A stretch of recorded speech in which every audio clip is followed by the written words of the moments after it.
Hey, hello everybody. Welcome to Simon on the Sofa. First of all, I want to say thank you to all my patrons out there. So you know who you are, and thank you so much for your support. If you're interested in knowing more about the patron and how to become a patron of the Sofa, then just look at the links below the video. I'm in Malta today, and some of you have been watching a lot of the conversations I've been filming virtually. So it feels really good to actually do one with this is not so virtual. I've got out of the house. So today I'm with Eric. But I've just had a Amanae Transformational Bodywork session, okay? And this is what Eric does and what he brings to the world. And I met Eric today for the first time. I didn't do any research, I didn't do anything. My beautiful friend Kat invited me to meet Eric because he's in Malta, travelled over from Brussels, and he said, well, I'm not sure about maybe talking on the camera, and I said, okay, well, let's do a Simon on the Sofa. And he said, well, would you be happy to have a bodywork session first, so then you actually know a bit more about what I do and so on. And for me, maybe not for everybody, but this was just another deep, profound experience for me. So I want to thank Kat, and you're amazing. Thank you for introducing me to this lovely man. But the best way to describe it is that with my awareness of the body and massage and healing modalities and looking at the wound and looking at the things that hold us back in life, through the process that Eric just took me through, we dived deeper into another layer of the wound. That's the best way to describe it, maybe. So anyway, I think that's a good little introduction for today's talk. Thank you so much. Pleasure. Yeah, thank you. Great to work with you. Yeah, really thank you for today's session, and just thank you. The people won't know this watching this, but we know what was experienced, and it was just so beautiful for me to experience that. So maybe I always like to just check in with the people who sit on the sofa. So maybe I'd love to know just how you're feeling at the moment. I know you've already taken me through a process. You did a workshop here in Malta yesterday. You've travelled over, so maybe just how you're feeling in this moment. Well, as usual, I have a mix of feelings. I'm really honored to be talking to you. An honor to work with you, and I feel really good to be able to have this talk. And I'm nervous. Yeah. I think I told you before. Yeah. I sometimes just talk too much, and I can't retract what I'm saying, so I don't want to measure what we're going to talk about. Yeah. And I'm just breathing in with the nervousness and the excitement and the joy I have too. Yeah. So it's a nice little a nice mix soup going on. Yeah. So one of the things that you actually just brought to my awareness was the deeper ability to breathe into what we're feeling. So as I already told you, but like through meditation or yoga or whatever, we start to look at the breath more depending on the path we've been on, and you hear sort of quotes and things flying around like breathe into this, and breath is the access point and so on. But I loved how you gave the introduction to the session on where it was going, and then you gave the freedom to just allow whatever comes up in the session. So maybe just for people watching, they might be like, wow, what happened? I mean, maybe it'd be nice if you explain what the Amanae technique is, or whatever you feel. Maybe you want to share a little bit about how you got into it, what feels more like we have this short time together. So I'm always interested in what feels rich for you in this moment to actually share. Well, I think it's important to describe a little bit so people have an idea. Please. It's physical body work. So we are pressing into tissue, into the muscle often, and we call them doorways. They're areas that are meant to open and close, but for some reason they've stayed shut tight. So we're pressing into those areas, putting some pressure, encouraging the person to breathe there so that they can start to loosen up again and that energy that's been stuck can flow out. So that's what we're looking for. It can be a very dynamic experience. There's often a lot of emotion that can be held in these doorways, a lot of tension, and if it was easy, we would all do it right away. So it does require, I think, some help sometimes. And what excites me about the work, I think it gives a lot of authority to people, that you can breathe into your own body, you can feel what's happening. and it will start to change. There's a saying, what you feel is what you heal. And I definitely see that happening all the time. And I feel my job is to help people to come in and feel what they're feeling. So that's generally what we're doing. Yeah. And then working with you, you mentioned the flow, or so I'm feeling blocks in the body, and then it's just we wait and see what comes up out of it. You know, and you navigate that and facilitate that with maybe some questions. And I enjoyed how you'd say, okay, you know, I'm feeling this, or breathe into this, or you know, because there's also I don't want to say a skill, but there's an art to the way that you also facilitate the journey. Yeah, no, or you know, because you I felt you was very much tuning into me and tuning into you, and the little prompts that you gave, like for example, just for everybody listening, at one point it came to quite a nice place, quite a peaceful space, and we've done a bit of work and some releasing, and there's a technique with the breath that you do where you're sort of sighing. I don't want to teach the technique, but sighing out, right? So it's more like a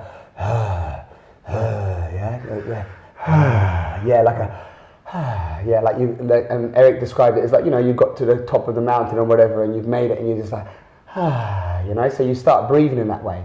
And I've done rebirthing before, and some different techniques of breathing where, you know, there's always different ways, you know, pranayama technique, there's different ways to breathe to access the inner self. And then we went further, and it was beautiful up to that point, but then we went further when you said, hey, I feel like I'm just going to go a bit more, you know, out of this space. That's where we dived really deep, or I felt. I didn't have a plan about that. No. So what I've learned over the years is to follow the person, where earlier maybe I would be leading. I would have an intention for you, and we're going to really get there. And I should have realized, because I didn't like that. I didn't like receiving that. So it actually goes a lot faster and more natural when I decided to get behind the person and follow them. So we were having a very peaceful experience. Yeah. I mean, I felt it, and then by giving it full permission, the next thing that wants to come comes. Yeah. The next thing we're ready for, and it starts making itself present. So which is powerful. It's not there's leading and then there's controlling. Yeah. So unfortunately, it's a fine line sometimes. Yeah. Yeah, it's like, because you're really tuning into what the person, and like you already described in the beginning, it can happen very differently for every single person. So again, just for everybody listening, you know, I dive deeper into my wound, deeper into the childhood wounds, deeper into the abuse that I've experienced around. You asked Eric asked a very amazing question, which just really got to it. Which, if I remember, was how were you overpowered? How were you overpowered in your life? And it was actually perfect, because that just brought instantly, like, wow, you know, boom, and it just took me straight back to a certain character and a metaphor and of this energy that was very overpowering in my life and many other people's in and around my circle. And then obviously that dived into, such a beautiful journey, that dived into the dominance around that, around women, around my mum, and which I've explored again before. But again, Eric, you said something wonderful, is that we're constantly stripping other layers. So often people think that they're healed, or they think that they've done their work, or they've been to a few workshops and events, and they're like, yeah, but actually there's potentially another layer to strip away if you're willing to. So then we went into that, and then there's just so much emotion, so many tears, and I can still feel it now, actually. Eric did say, shall we postpone the talk? And I was like, well, no, it'd be nice for me just to show up in this space as well. So at the moment, I feel very emotional. Like, my eyes are really full. I've done a lot of crying, and more importantly, a lot of release and anger came out as well, which I'd been maybe skirting around in some of the other practices that I've been doing and trying, but today you really supported me to just drop another layer. So yeah, so that was awesome. I don't know if there's anything you want to speak around that, or just around the wound and the shadow. And it's quite good, because we were just laughing because we're sort of doing shadow work, and we've got some shadows with us today. We brought our shadows with us. This is the real shadow work.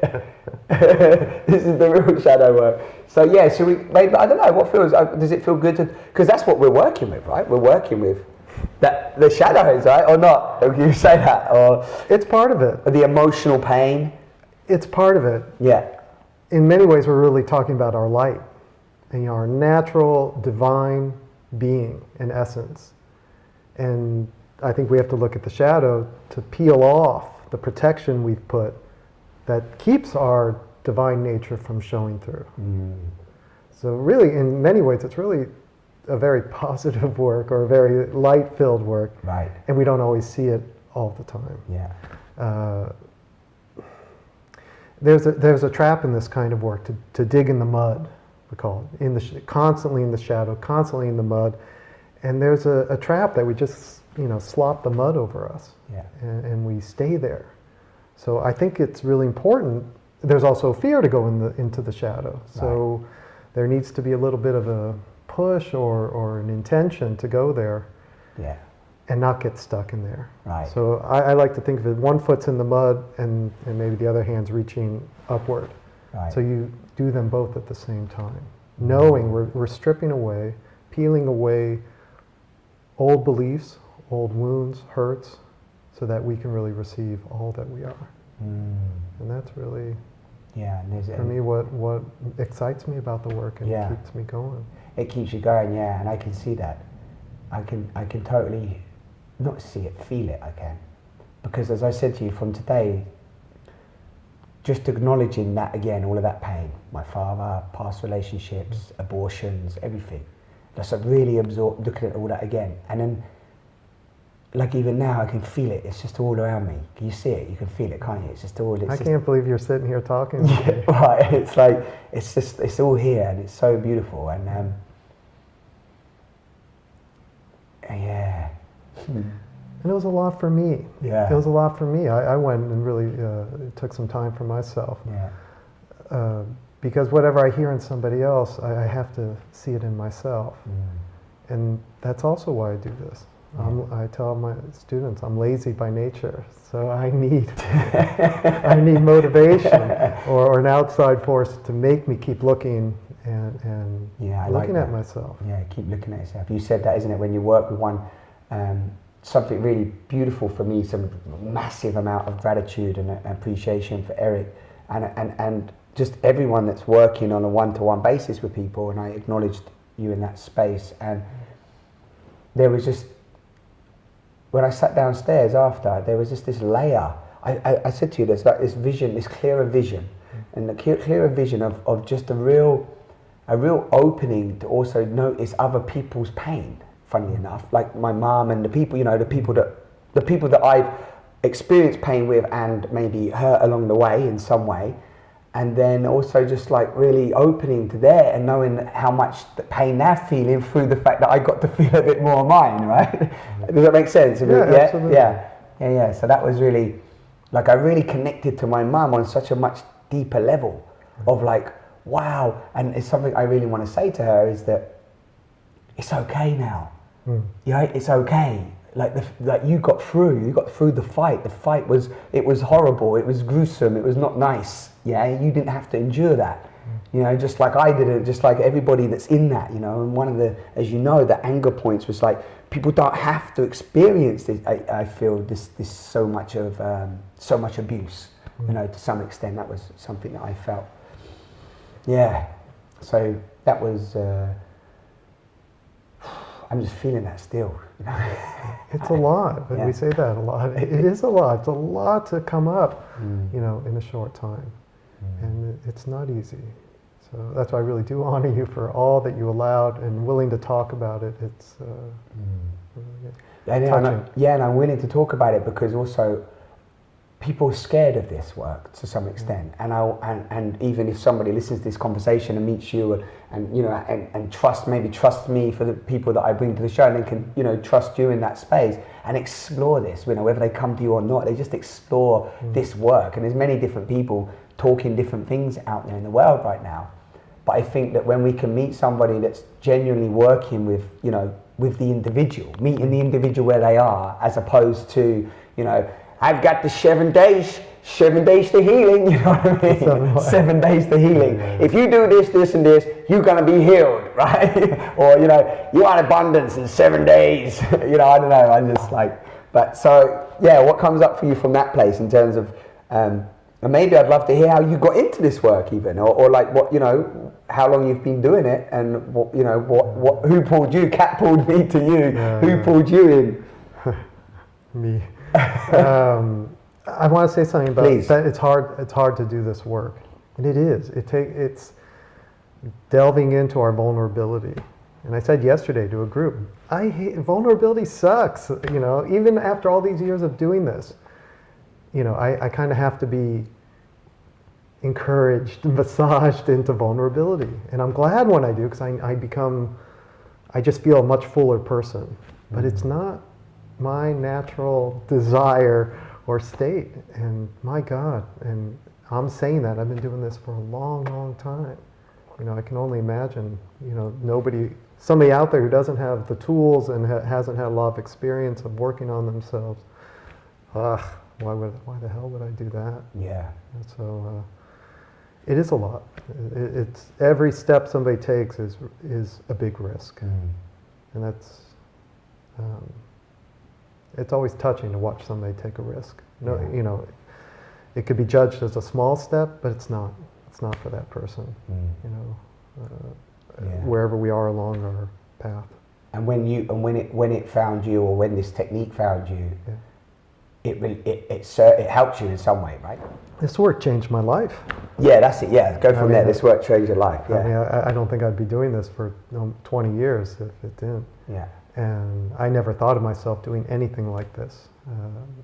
I was doing administrative work in nonprofit organizations, and I thought you had to be tapped by God to do some kind of healing work, and it was way outside of my world.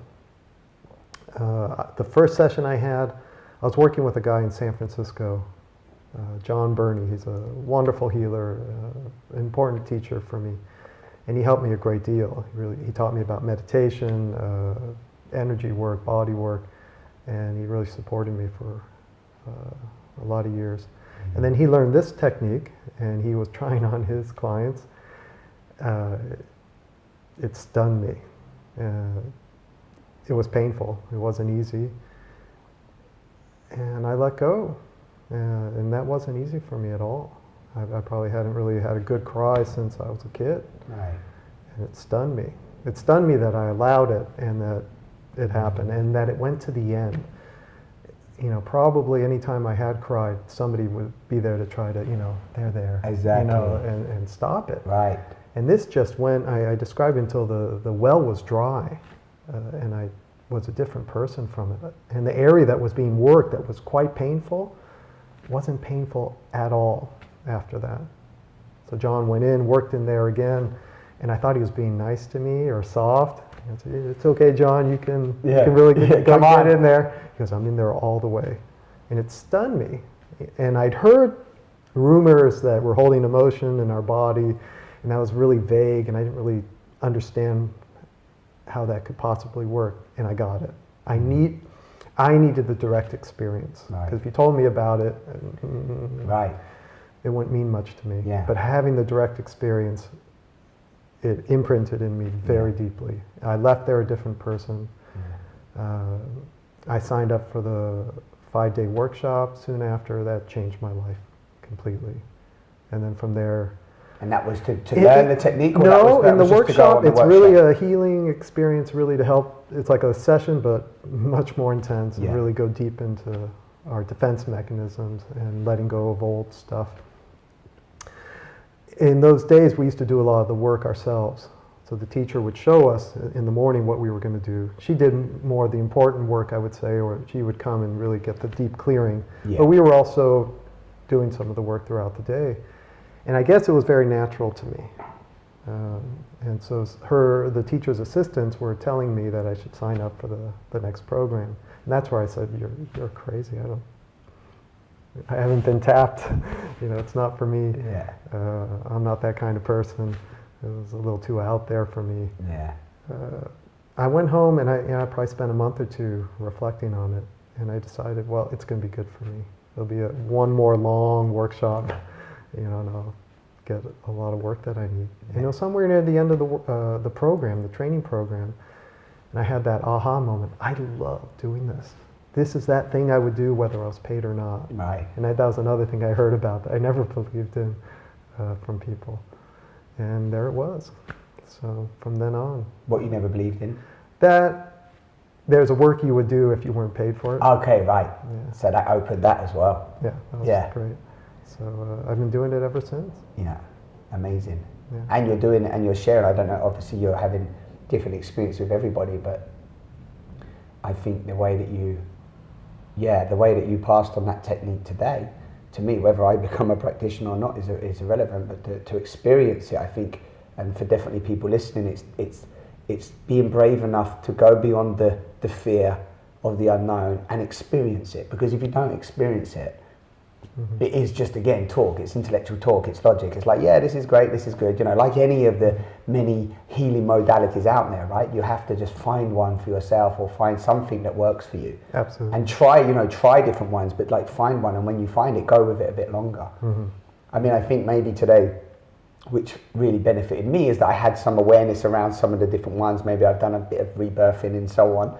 So it was I felt there was, and the fact that Kat introduced us, but I think that there was a great trust in you. I just had that, I felt that.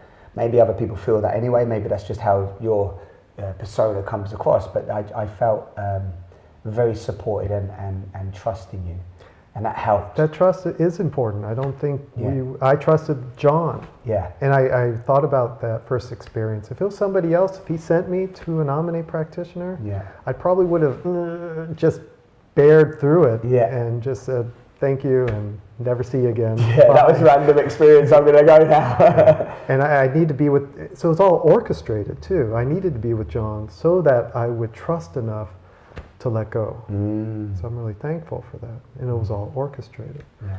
But I think it is important to have that trust, to find that place of surrender and vulnerability. Yeah, which comes also within yourself, because everything's pointing back to yourself anyway, right? So as you can also open in trust, you're trusting yourself to go into that space. Absolutely. Which is really beautiful.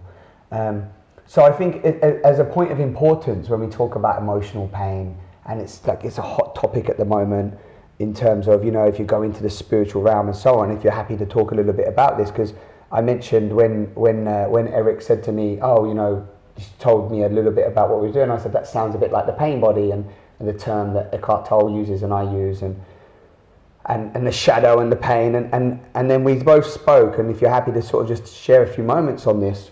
Oh, you know what I never did? I never put we'll be just talking over without remembering where we are. I'm going to do...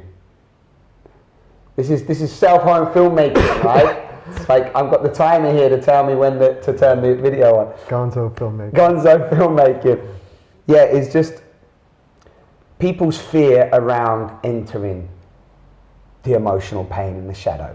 So I'd love to know a little bit about your experience with that, maybe with yourself and with others, because you've been working with people for 20 years.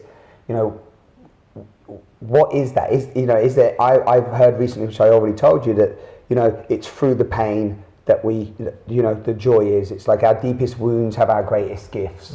And it's Julia Cameron wrote that in her book, The Artist Way. That's one of the key things I took from there. So I'd love to know what your view on that is. Well, my view is my view, because it worked for me. Yeah. So I think as I get older, I'm a little more flexible in realizing everybody will find their way. Yeah. And everybody will choose what's right for them. And because it works so well for me, I definitely believe that the pain body, as Tolle speaks about, it's a great path. It's a very effective path because it's there. Yeah. Our pain. Everybody's carrying some kind of pain of some sort. Right. And most of the time, we've just learned to manage it. But if we can really go into it and experience it, it's the path through. Yeah. It's the path that can dissolve it. Dissolve it, yes. And it takes a commitment to it to feel what's uncomfortable and whatnot. And I'm sure it's not the only path, but it's certainly, so I would talk about from my perspective that it absolutely did wonders for me Yeah. And I've seen it do wonders for a lot of people. Yeah. And based on that, I'd love you to share a little bit from your experience of the deflections that you find in people. How much time do we have? We only have a minute. First, just how much just for my own? But I think this is relevant for people when they're listening, because there's so many, I point out constantly, there's so many subtle deflections that I know I have, whether I'm procrastinating, whether I'm sabotaging, whether I'm, avoiding, whether I'm saying, oh yeah, I'll do that, whatever it is, it's like, or I'm not want to go into my vulnerability, or I don't want to go and do the work, whatever it is, and it'd be nice just to maybe point a few out that you've experienced. I don't know, it's kind of hard to say off the top of my head.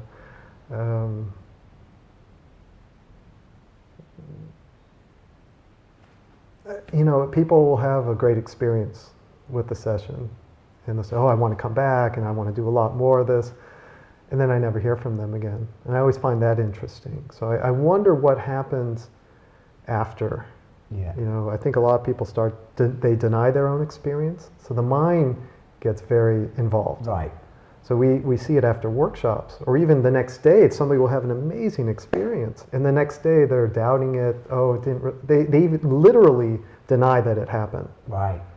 And then 5 people come and say, nope, this happened. You did it. And, oh, really?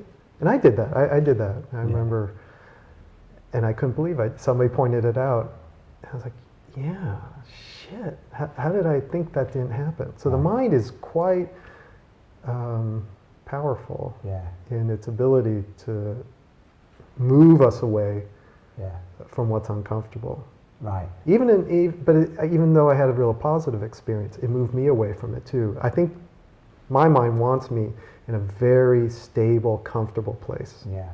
It doesn't like the idea that I won't know what will happen. I can't control it. And is it the mind, or is it actually the pain itself? Because in some of the explorations that I found is that denial and the pain body actually has you could say is an entity within us, is an energetic entity within us, for example, and that pain has ways it wants to stay alive. So why that pain's in me, and it wants to stay alive, it wants to have some life. And I know Tole talks about this, is that, at the core it fears its own death, because you're actually bringing light and awareness to that which you've been identified with. Right. And that's really scary, because you don't know who you are over the other side of that. That's what's come up for me a few times, and with the people that I've worked with. So it's pain, mind, ego, sort of all mixed up in a ball. In the cauldron. Yeah. So I don't know. I don't know. There's a theory that says the pain was so intense, the mind took over to protect us. Right. So we wouldn't have to feel the pain constantly. Right. And I really think the core pain is not what you did to me, but what I did to myself in response. We'll say that again, not what you did to me, what I did to myself in response to what I experienced. Events, right. There must be something wrong with me. I'm not good enough. Right.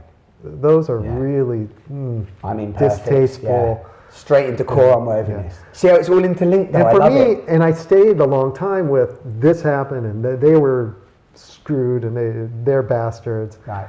That was easier. Yeah, blame, resentment, and when avoidance. When I got so tired of those things, when I just couldn't call on them anymore, there was the elevator shaft just went, vroom, it just dropped to the ground floor, and I knew what was coming. And I felt sick to my stomach, that this was the thing I'd been really avoiding for a long time. I didn't really feel so great about myself. Right.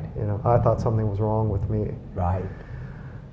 It was a big breath, and that it was a big letting go. It was huge, and it really, by acknowledging it, and even just acknowledging that it's there, that I've been trying to cover that forever, allowed things to change a great deal. So so my mind had been doing all kinds of things to avoid what was core painful for me, and then allowing it, I didn't need that anymore. Yet the mind's still there every so often to try to get my attention or try to divert. Yeah. So it takes, I guess, some discipline and intention to really say, I'm going to keep courage. Yeah. Some courage as well. Huh? A lot of courage. A lot of courage, because I meet a lot of people. Obviously, or craziness. Or craziness. Craziness, that's more like it. But because I look at this with myself, and I do this work with myself, obviously I then look on the outside and I meet people and I see like, wow, you know, there's some work that can be done there, you know, not to say, you know, you need fixing. It's not about fixing, but it's noticing that we seem to have been born in, whichever way you look at it. You described something lovely downstairs about this, you know, only in the last 5,000 years we've been like experiencing what we're experiencing right now as humanity. So when I start to look at the conditioned programs of the way that we've acted, our personalities, and the way that we've connected and communicated as human beings throughout, you know, thousands of years, I'm just noticing more and more the thread of this wound, this suffering, this collective suffering, if you will, this avoidance of looking at the darker sides of ourselves. And then I look out in the world and I go, wow. And I said to you earlier, I goes, wow, it is like pain bodies, if you want to call them, because I love that term. It's like pain bodies are out there that have created this systems, created the structures in place, and they're interacting with other pain bodies, and interacting with other pain bodies. And so what I'm actually viewing is pain. This is a world of pain bodies, and not to take away that we do experience some joy and some love in that, and there's some interaction and beautiful things are made and waterfalls are there. But I'm really buzzed about, well, you know, what's the potential? Maybe the sense of this belonging and connection and out of core unworthiness that everybody talks about is actually, we have to go into to notice this. Because I notice it, I can see a way out. You know, even today, you know, we're doing this session with you. It's like, wow. It's like, wow. There's a way out. You know, there's a way through this in the moment. Not like I need to go and do therapy for the next 50 years. It's like, wow, right here, right now, I can breathe into this and release this anger and release this emotion. Right. You know, and then and you can see I get excited, but like then there's this sense of, you know, it's a wave. You had a lot of waves during the session, yes. You know, and I hope they continue. You know, but again, you have to be willing to surf the waves. Yeah, and they're not always going to come when you want them to. Yeah. Then there's the tricky thing of the paradox of not getting into the expectation that you need something from what you go to as well. So you might go, oh, Amanae's going to help me. You know, it's going to be the thing that's, you know, serving. Oh yeah, I'm going to go to Eric. He's going to do it for me. And then all of a sudden, you're already. It's done. Yeah. Really? Yeah. And it's hard. I mean, it's really hard to not let the mind run with these things and be off in the future and what's going to happen. We do our best, I guess. You know. Yeah. I might breathe like that all the time now. I just, wherever I go, people will be hearing me go. I went back. Our teacher said, if you breathe like that, you'll never have emotion stuck in your body again. Right. Maybe it's not so true. And, but I went back to my office, breathing like a champ, you know. And I drove everyone nuts in the office. You know, what's wrong, Eric? Yeah, you're like, what's happened to you? Where did you go at the weekend? No, what's wrong? Because it sounds like... Oh, because it sounds like, I'm stressed. Yeah, yes, okay. Yeah. And I remember telling one, nothing's wrong. I'm great. Get used to it. Because I saw that they were bothered by it. But that's what changed for me too. I'm not going to stop for anybody. Yeah. You're uncomfortable? Tough shit. I mean, deal with it. I'm not going to anymore stop myself, measure my words or whatnot because somebody else might be uncomfortable by what is truthful to me or what is good for me. Breathing's good for me. I'm going to do it. So that was a big transition, and it was a transition. I'm still learning it, you know, as I go along. Okay, so what's next? So what next?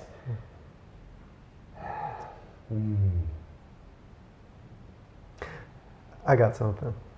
Yes, something popped up. It's a little bit. Please.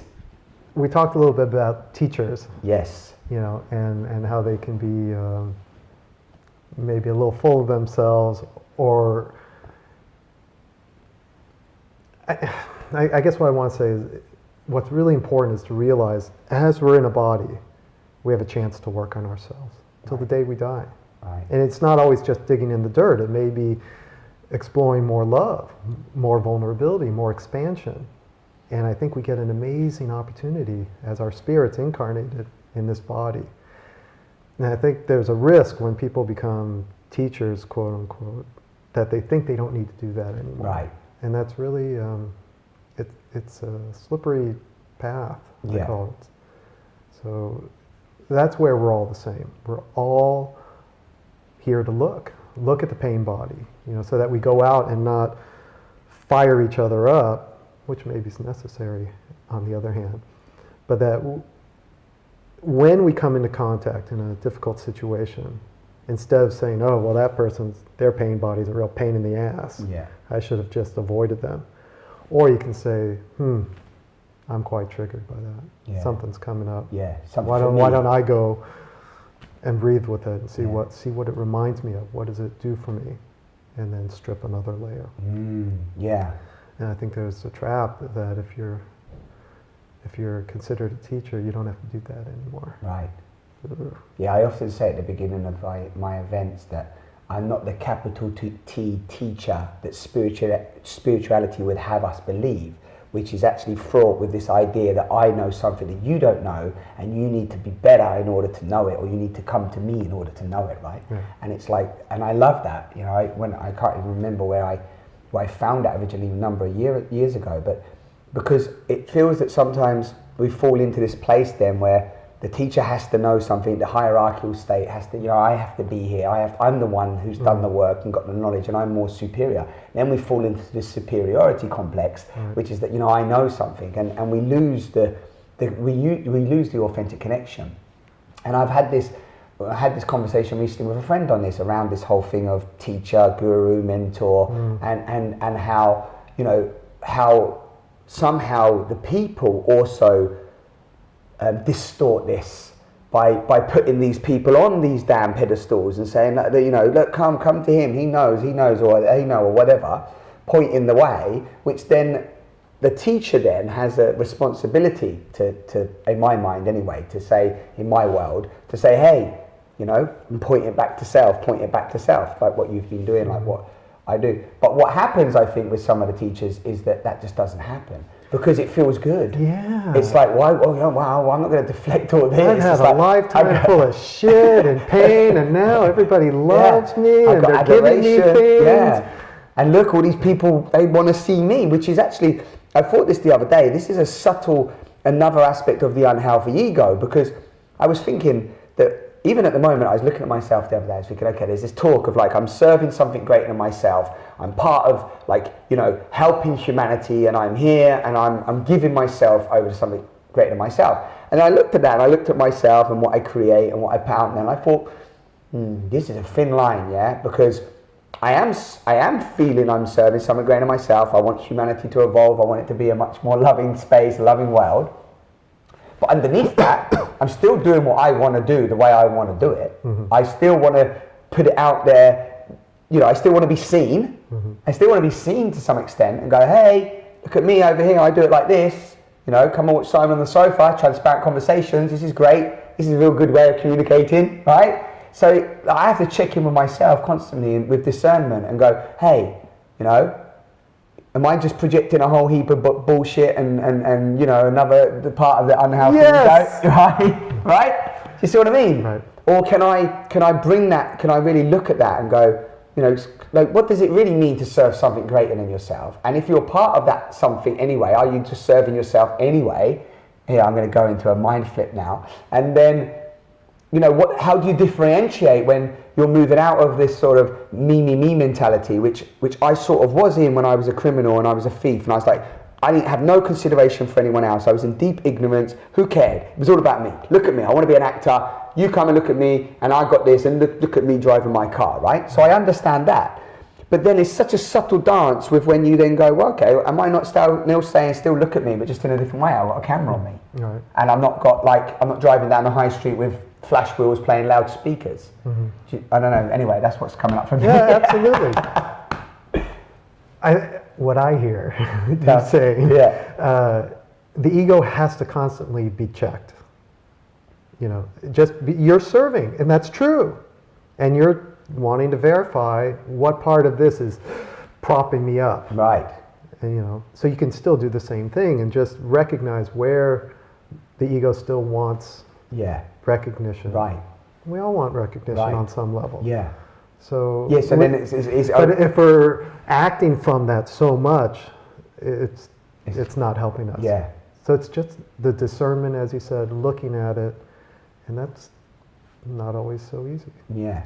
And maybe with this, because I think sometimes the talk of the ego is a real interesting one for me. So maybe I'd love to hear a little bit about like your differentiating of the ego, or what your understanding of the ego is, because I started calling it healthy and unhealthy because I went into this exploration. I was like, well, can I really cut the ego off completely? It's like, I know Buddhists talk about it, and then I was reading some texts, and I was like, and I was even writing about it, get rid of the ego, pack his bags and get him off. And then I started to look at it and go, well, part of me needs that identification to exist, and so on. And I need some drive of like, me, Simon, I'm doing stuff. And then I was like, well, okay, what actually has to go? And then I started to look at, well, actually, it's more about the unhealthy aspect of that, identity of like, harm, disrespect, anger, all of these things, Well, I'm going to go a step deeper, which I agree, we need the ego. We need, and maybe I'm wrong there, or I'll figure that out later, but we need to interact with the shopkeeper and whatever we're doing, and we have a certain identity. The problem is when we identify with it. Right. That's who I am. Yeah. And we lose track that we are very spiritual beings. Right. We have a very divine nature. Exactly. That is in many ways untouchable. Meaning it's not changeable. It's very, I don't know the right word. No, go with it. But the ego is there kind of navigating our time on this planet. And for me, it's still a pretty necessary tool. My goal is not to identify with it. I'm a father. And it's very easy to identify myself as a parent. Right. Because it's very... As you say, I'm a parent. It's very present in my life. Where I hold up then the sort of, you sort of plug in, you mean like you plug into the program, and I'm the parent. Exactly. So I take on all of the up until that point of the identity of and then I meet other parents who identify being parents, and that's what we talk about. Yeah. And then I have to step back and say, I'm not just a parent. And so every so often I have to remind myself, I'm not somebody's partner, I'm not somebody's parent, I'm not somebody's child. Yeah. Keep stripping those away. Yeah. And I am somebody's parent. Partner's parent. I can't even speak anymore. I'm not somebody's parent. I am somebody's child. Yeah. I am those things. Yes. But I want to strip away my identification with that. Yeah. So I can see more. No, I'm happy to go. I'm happy to have this conversation because I think that we're in this world at the moment of. Somebody said to me the other day, Simon, I think we're in this world of that everything's right and everything's wrong, and everyone's confused. and then I spoke to somebody else, and they said, how we're going through. We keep sometimes missing the outward vision of what's actually happening on the collective of humanity, and what we are actually moving through in evolution, and all the information. And and my friend Rashid said last night, have you noticed that sense of the ego's need to consume is now doing that on information? It's like more information. I need more books, more blog posts, more, and I need an image. I need a quote. I need quick fix everywhere. And I was pondering that this morning, and I was just feeling, yes, we have to really come back to ourselves and check in with what is real for us, no matter what anybody is saying out there, no matter what there is, really have some sort of discernment and common sense. Okay, this person thinks the ego is this. Okay, great. How does that feel for me? Let me, maybe I need, I like what you're saying. I don't have to agree to it, but maybe I need to go away and look into that a bit more. Somebody says, hey, there's body work. You can do body work. And it's like Simon says, body work's great. But the first time you do it, it might not be great.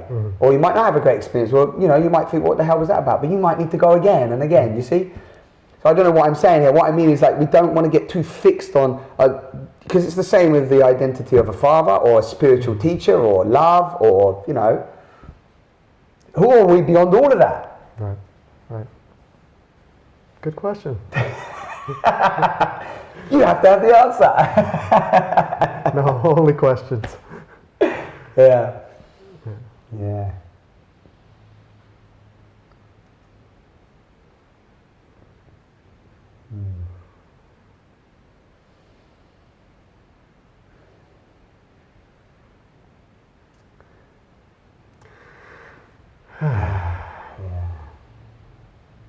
Really good to work with you today. Yeah, it was a pleasure. Thank you. You're very welcome. Yeah, really, thank you. I don't really normally do the promotion thing, but do you have a website? A website? Yes, I do. amanae-europe.net. amanae-europe.net. And I will put that underneath, as always, in a little description underneath the videos. Feels quite complete. Good. You feel complete? Great. Yeah? Yeah. Lovely. So today you've been with me on the journey when I, for the first time on this planet, met this wonderful man, Eric. And we did a bodywork session, an Amanae bodywork session, transformative bodywork session. And I feel transformed. But if you're interested and intrigued to learn more, then go and explore, go and find out. I've got a feeling that this is going to be with me for the coming weeks. Who knows? I might even do a little video report of this to see what emerges. But some great clarity's come through me today. Even more, another layer, another veil has been stripped away, and I feel quite infused. So thank you for joining us on this wonderful conversation. I hope you enjoyed hanging out with our shadows, Mike called, and thank you to Kat for giving us her space and allowing this wonderful experience to happen. And thank you always to my patrons. If you like these conversations, if they're serving you, benefiting you in some way, then you can become a patron.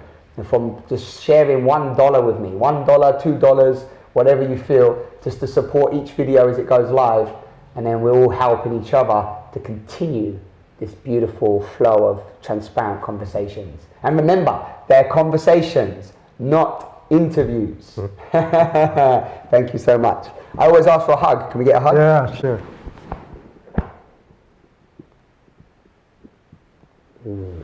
Thank you. Pleasure.